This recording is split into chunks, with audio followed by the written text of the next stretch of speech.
If my hair doesn't look good, I'm just not gonna have a good day.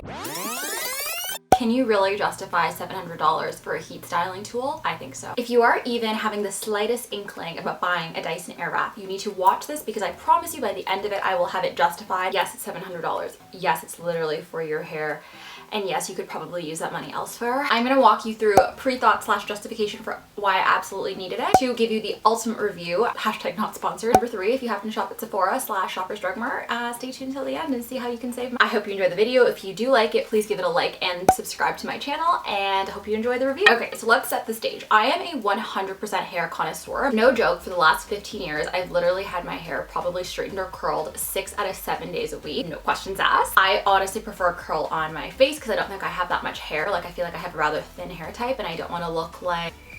These are the 2 tools that I was using the most before I got my Airwrap. Let's start with the random one. Bathrobe hair curls thingies. Obviously, I watched TikTok. I was realizing that you could do overnight curls with this and I was like, oh, fabulous. Especially when I started working from home. It was amazing. 2 issues. First of all, there were some days where I literally walked out looking like Beyonce Madonna vibes, like gorgeous curls, and then some days I literally look like a drowned rat. My biggest complaint, inconsistency. And I don't know about you guys, if my hair doesn't look good, I'm just not gonna have a good day. Another small issue with this, it left my hair flat. So as I mentioned, I have really kind of like straight flat hair, if I'm being honest, because you had this like on top of your head all day long or all night long, made my hair look really flat. Okay, moving on to the trusty curling iron. So literally I have been using a curling iron on my hair, or had been, for like straight up 15 years. This is my second Hot Tools curler. I think this is in the 1.5 inch. I used to have a 1 1/4. Small pause. My 1 1/4 literally burned off some like back pieces of my hair. Mind you, it had been like 4 years at this point that I'd had it. Still. So then I bought this one. I know you guys are like literally told me that just fried off your hair and you bought another one. What can I say? I'm a hair curling addict. We'll see throughout the video as to why I'm definitely going to be keeping this on hand for the future. Great thing about a curling iron, it's kind of foolproof. I can also whip out my hair in curls literally 10 minutes. But another thing, have it set at 330 degrees, literally the same temperature as like a cake bake. Baked my hair as a cake for 10+ years. This is sounding so terrible. The only thing is I was trying to reduce heat damage on my hair, so I was like, oh, well, hello, obviously I need a Dyson Airwrap. Last form of justification was everyone compares the Dyson Airwrap to getting a blow dry, like a blowout bar. Here's the thing, I have super greasy hair, and by super greasy I mean like I can wash it in the morning and literally like 5 hours later I'm like, want to fry an egg on my head. So because of that, I was like, I'm not gonna spend like $50 every second day to get my blowout. Blow dry bar was like totally out of the question, so I was like, hello, Airwrap, duh. Okay, let's start with why $700 is a little ridiculous. I initially thought I would buy this tool and I would reduce heat on my hair because I would just style it once after taking a shower, last for a gazillion days, and I would just keep blown out wispy locks and like all would be well, and like it was totally justified. Plot twist. The first day I do my hair looks fabulous. Sometimes I do it in the night because I wash my hair at night. By the next morning, there are some pieces like that kind of just,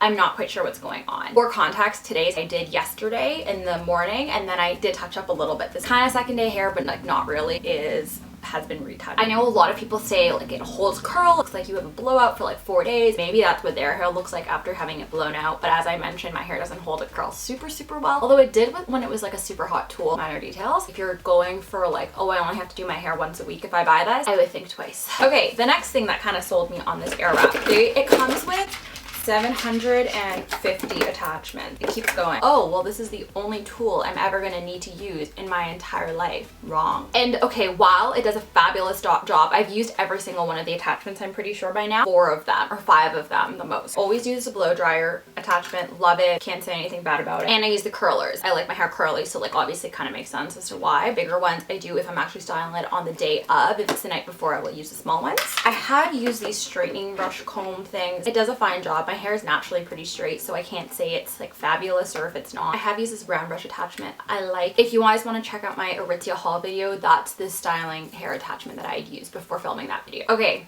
the next thing. It is freaking humongous. It is so heavy. I was taking the thumbnail and my arms were gonna fall off. My question is, when you're traveling, how the heck and bob are you supposed to bring this thing around? The answer, you're not. Why I mentioned you should probably keep your curling iron around, because when I travel, I still want my hair to look good, so I'm gonna use this rather than my 50-pound child. Okay, this is totally the point in the video where you're like, hello, I clicked on this video to justify it. Why do you just keep putting it down? No, honey, we have some pros. So to start off with, I mentioned my hair is super flat. Like, it just has no bounce to it. It's kind of just like stick straight, like a drowned rat vibe. When I use the Airwrap, especially when I first do it, it is really bouncy, really voluminous. I kind of do get that like blowout vibe. I would say that's something that I've been absolutely loving, especially with someone who has really flat hair. You know. Next up, I talked about wanting to reduce heat. I think it does its job. I'm still getting really curled hair. It's not set at 330 degrees. I can actually touch the barrel. I do, when I'm curling, set it at the medium heat setting rather than like the full high heat setting. If I'm using the more tighter curl, I can do the medium heat. If it's anything else, I probably do stick to the high heat, probably less than 330 degrees. And I know I just totally pooped all over this container, but it is really fabulous just to kind of have everything in one spot. Curling like hot tools like everywhere at one point, and now I can just kind of reach for this one carrying case. Is kind of a plus in my mind, even though it is hefty. And last but not least, you need to buy the long barrels. To be completely honest, I got mine by accident. For some reason this year, these tools have been flying off the shelves. I literally wanted one and I couldn't get one for 600 years, and it really frustrated me because I'd seen so many the year before, and like when I wanted to buy one and I had the money, they didn't want to sell it to me. So my friend actually told me that there was an in stock and she'd put one on hold for me. So I rushed over there, gave them my credit card, bought it, and then came home and realized they were long barrels, and I was kind of like, oh, this was the best thing that's ever happened to me in my whole entire life. As you can see, like, my hair is pretty long. Even with the long barrels, sometimes the hair falls off. But I watch videos of people with the normal barrels, and I straight up, I don't know how they do it. I already take like maybe like 20 to 30 minutes doing my hair with these. I can't imagine doing it with the small barrels. Any length longer than shoulder length. Get the long barrel. You won't regret it. Okay, I know, $700 is still a lot of money. Anyways, I would recommend saving money. A, look for the Sephora VIB sale. Save either 10, 15, or 20%. So hello, that's like a lot of money off of a $700 cost. And I would say Sephora normally has them in stock, which is like fabulous. Second of all, which is how I got mine, a PC Optimum like credit card or something. This is not sponsored, by the way, I wish. I got like a sign up like $100 off, so I just used it towards it. And if you have any other points saved up, you can obviously use them towards it too. I checked like Bed Bath & Beyond, Best Buy, all of those, all of their coupons at the Bay. None of the stores take coupons on Dyson products, so if you can find a spot that does, I would highly recommend using it. Quick recap. If you do your hair a lot, really like your hair styled versus not styled, and if you have the money to invest, 155% buy this product. I think it has absolutely changed my hair game, but it is a lot of money. I would just say this really is the Hermès of hairstyling, just like a Kelly or just like a Birkin. You want it bad enough, 100% I think you should do it because you deserve it. And with that, I will leave you. Happy shopping.